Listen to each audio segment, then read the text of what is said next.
And don't let the box art fool you on this one, because this one is not a train game. This one is actually a Euro game where players are going to be buying and starting different companies and then purchasing shares in those companies and taking actions for the ones that they own in order to try and raise that share price to exchange those shares for the most money at the end of the game. And I know I probably made that sound way more complicated than it is, because I don't think this is going to be a difficult game to table, but I think it is bringing in some unique ideas, and for those reasons, this one is my own personal pick of the week. But before I jump into how exactly a round plays in this game, I first want to explain a little bit about how the companies work, because there's a bunch of different companies offered in this game, and each one's going to have its ownership broken down into different cards. There's going to be one card representing 30% ownership, another representing 20% ownership, and then you're going to have 5 cards representing 10% ownership. But whoever does hold the 30% ownership card of a given company is going to be the owner of that company, and you'll be able to take the actions of that company during the action phase,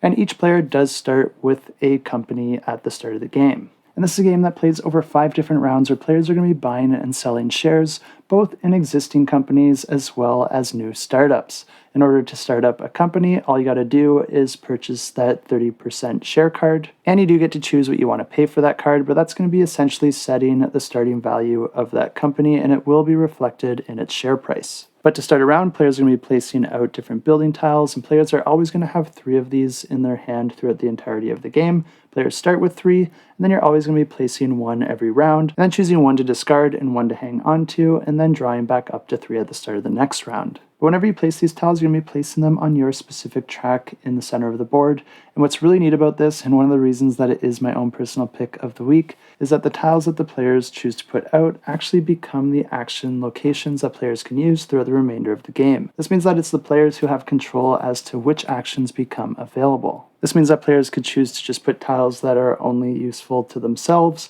but you might want to put something that is useful to the other players, because anytime that another player uses your action location, you're going to be getting some sort of benefit. The players are going to be using these locations to take various actions for the different companies that they own in order to do things like hire workers or buy raw materials in order to feed into your company in order to generate their goods. And there are ways that you can automate this in order to increase your goods production. But there's also actions that allow you to hire managers for your company in order to trigger your company's bonus effect, and these can all be very different depending on the company. And you can also hire salespeople in order to increase the value of your products. When you produce goods, you're going to be producing a good of a particular type, and there's going to be 4 different types that you can produce, and there's going to be a row of cards associated with each of these. These cards represent the demand for that specific product, and anytime that you produce it, you're going to be putting tokens on that specific row. Based on the value of your product and how many you're able to produce, you're going to be able to gain that amount of income. But if you're able to fill up any of these cards while doing so, you're also going to gain some bonus income. This is why it's nice to own multiple companies and be able to produce different types of goods, because you might want to time that appropriately to try and trigger filling up as many of those cards as possible.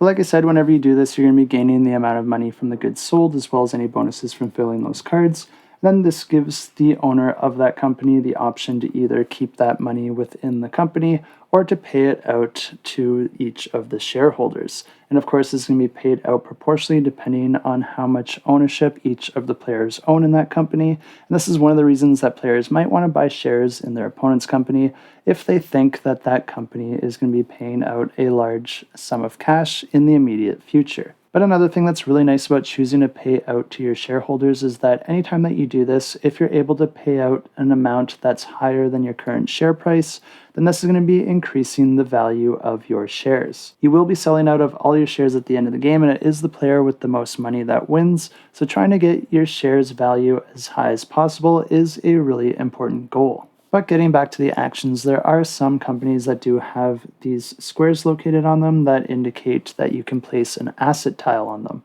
And the way that the asset tiles work is that they're going to be giving that company both a short and long-term benefit, often allowing you easier access to some of the resources that you might need to generate products, or some sort of benefit when you go to sell them. One of those benefits might be to move your token up the appeal track, which will gain you all sorts of other bonuses as you move up that track. And there are other actions that you can perform to do this as well. But at the end of the round, you're going to be going through a bit of a cleanup phase, and then you're going to be playing through 4 more rounds. and the player who has the most money at the end of the 5th round wins the game. If you are interested to check this one out, I will have a link to their website in the description below, and of course you can sign up to get notified once this one launches.